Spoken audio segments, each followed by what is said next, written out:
Good morning. Thank you for dressing appropriately for court. All right. Yes. So this is a compliance hearing. It's a status report consideration for early discharge. Right from the start, notice how the judge acknowledges her courtroom attire.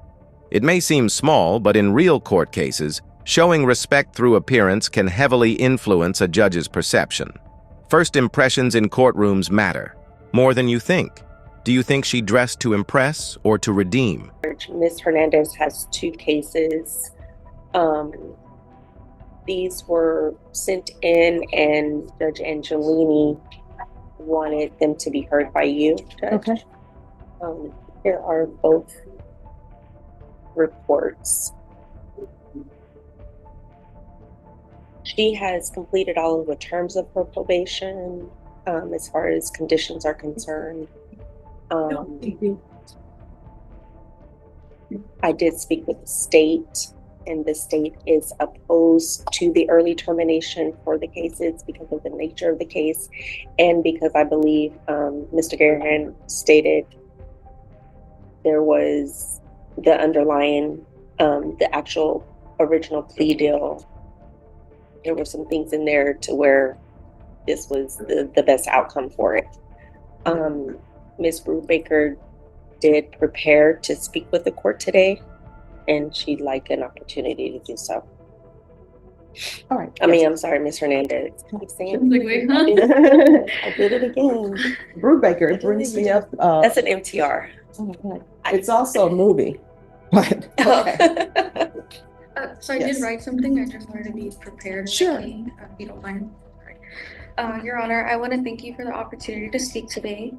A lot of people told me when I first got on probation that it was set up to make people fail, but I believe that I've proven to this court that they gave me what I needed to be successful. It wasn't just a second chance for me, it was an opportunity to prove that I can turn my life around. My priority has always been to care for my son. One of my most proudest milestones was my son's father and I were able to buy a home at the age of 25. It was important for us to create a stable, secure environment for our son. I now have weekly Just one moment. Excuse me, could you all whisper? All right, you can continue. Since getting on probation, I now have weekly appointments with a therapist, and I've been able to create healthy coping skills as I unravel and heal from my childhood traumas. I have 11 months left until I obtain my bachelor's and 3 certifications. I have made the Dean's List twice, and just this week I made the Honor Society. Your Honor, I love the Honor Society. And I brought it with me. Okay, I have my Honor Society pen. That's always great. Your Honor, I want you to know taking a chance on me was not a waste. I recognize how serious my charges were, and I am remorseful for the people that I hurt. Wow, this is powerful. She's not just talking about finishing probation, she's showing receipts, education, therapy, honor society awards. In courtroom drama, defendants rarely bring this level of transformation. But here's the real question. Should past mistakes outweigh current redemption? Let me know what you'd decide if you were the judge. I have worked every day since to prove that I am worthy of the opportunity to be on probation. I have learned from my mistakes, and I am fully focused on building stability for my family. I respectfully ask you to take my early termination into consideration. Thank you. All right. So I see in here that a letter was sent to one of the complainants and it came back. All right. So here's my question. Has she completed everything? Yes. And have there been any issues with her on probation? From my understanding, Judge, there has not been any issues. There was one positive UA back, I believe it was in the December timeframe. Other than that, all the other UAs have come back negative, and she completed outpatient treatment and everything else. All of her other terms have been completed. She's paid in full. All right.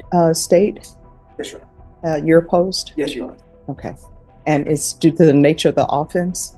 To both offenses, 2 separate offenses of ag assault with a deadly weapon. And so that's one of them.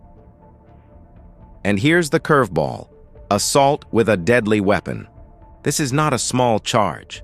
This is why the state is digging its heels in. In law and order situations like this, even if someone rehabilitates, the violent nature of the crime hangs like a shadow. What's more important, justice for victims, or a second chance for defendants. Main reasons that the state is opposed. Okay. All right, thank you. Let me just review this for one moment.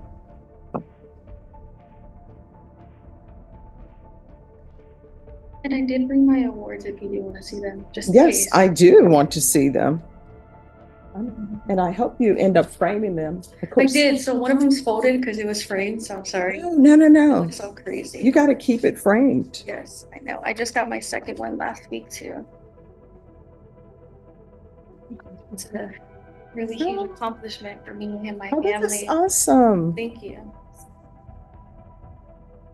A lot of hard work. Mhm. Sacrifices. Well, congratulations. Thank you. Let me see here.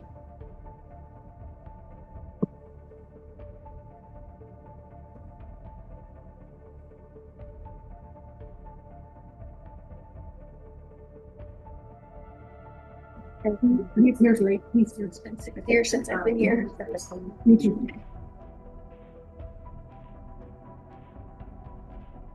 All right. So, probation, I'm assuming you all were able to reach out. Oh, okay. To the complainant, and I'm reading it here. Yes, Judge.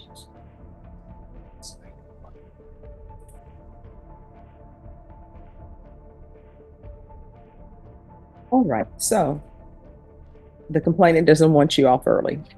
And that's something that I do consider. But I also consider what's the point of keeping somebody on probation if they've successfully completed everything and they've internalized what they've done wrong and they've learned from it. So you had to take anger management. You completed that. What did you learn? I learned great coping skills when I feel like I'm getting overstimulated or worked up, or things are not going my way. I learned healthy habits, how to communicate better, talk myself down, some skills that I've learned instead of just blowing up and things obviously are not going to go my way, which I didn't really realize when I was 19 and I was in here. When I was 18, 19 and I was here, I thought everything was supposed to be in my control and how life was supposed to be how I made it. But as I've grown since the 6 years I've been on probation, I realized that things are going to be what they are and I have to accept those things for what they are. And I have to try to work around those things in healthy ways. This is where the courtroom chaos softens. She's not just talking legal compliance, she's talking real growth. Parenting, patience, communication. It's almost like Judge Judy meets paternity court, personal transformation becoming part of the legal defense. But does the judge buy it? That's the suspense right here. And so I've learned, a lot of communication and patience, especially after having my child as well.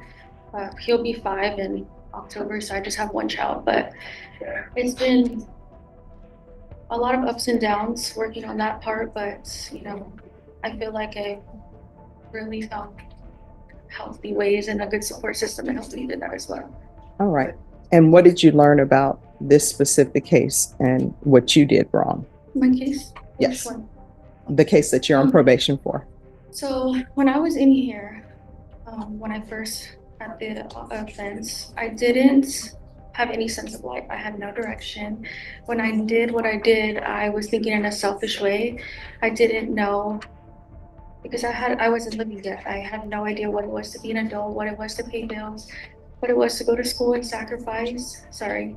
So now that I'm an adult, I realized what I did to stop somebody else from moving in life and putting myself in their shoes. I understand how they feel about being opposed to me as well, because if something altered my life in that way due to the hands of somebody else when I was doing everything in life, I would feel the same way. And so now that I'm an adult and I realize that I'm an adult, that I'm really sorry for what I did. It was a huge mistake, and I understand that I altered these people's lives. A choice that I made that ended up being something that altered their life, and I regret it, and I take full responsibility for what I did. All right. And so if I were not to grant this early termination, what would you do? Well, if you weren't to grant it, then there's something that you see in me today that it's not ready, and I trust your judgment. If you believe that I'm not ready, then there's something I need to work on to get me to that point. I know that I've been on it 6 years, but if you believe that I'm not ready, then I'm more than willing to do the work to work on what I need to move forward as well. Okay. All right. And do you think this is a good idea, probation? Yes, Judge. All right. So I'm going to grant your early termination, but it is not going to be granted until the complainant is contacted. And what I'll do is I'll put the date for the granting of it. I will put that on Thursday, the 8th. Would that give you all enough time? Judge. All right. So I'll grant it for May 8th. Congratulations. And there it is, early termination, granted. But notice the fine print. It's conditional on notifying the complainant. That's the balance of law. Justice isn't just about the defendant's progress, it's about respecting victims' rights too. This moment could easily go viral among real court cases because it's the perfect mix of accountability and redemption. Would you call this a fair compromise or a soft ruling? And if they don't respond, because I think my probation officer was telling me that they had been trying for the last 6 weeks, is that going to affect Oh, your it's May decision? 8th. But I always make sure in this court, if I grant an early termination, that the complainant is made aware of that, because the last thing I would think you would want to see if you're a complainant, all of a sudden you see someone that you were not expecting to see. So probation is telling me that a May 8th deadline would give them enough time. Okay. So, Thank all right, you. you're welcome. All right, don't come back unless you're just coming back to say hi. Okay, thank All you. right.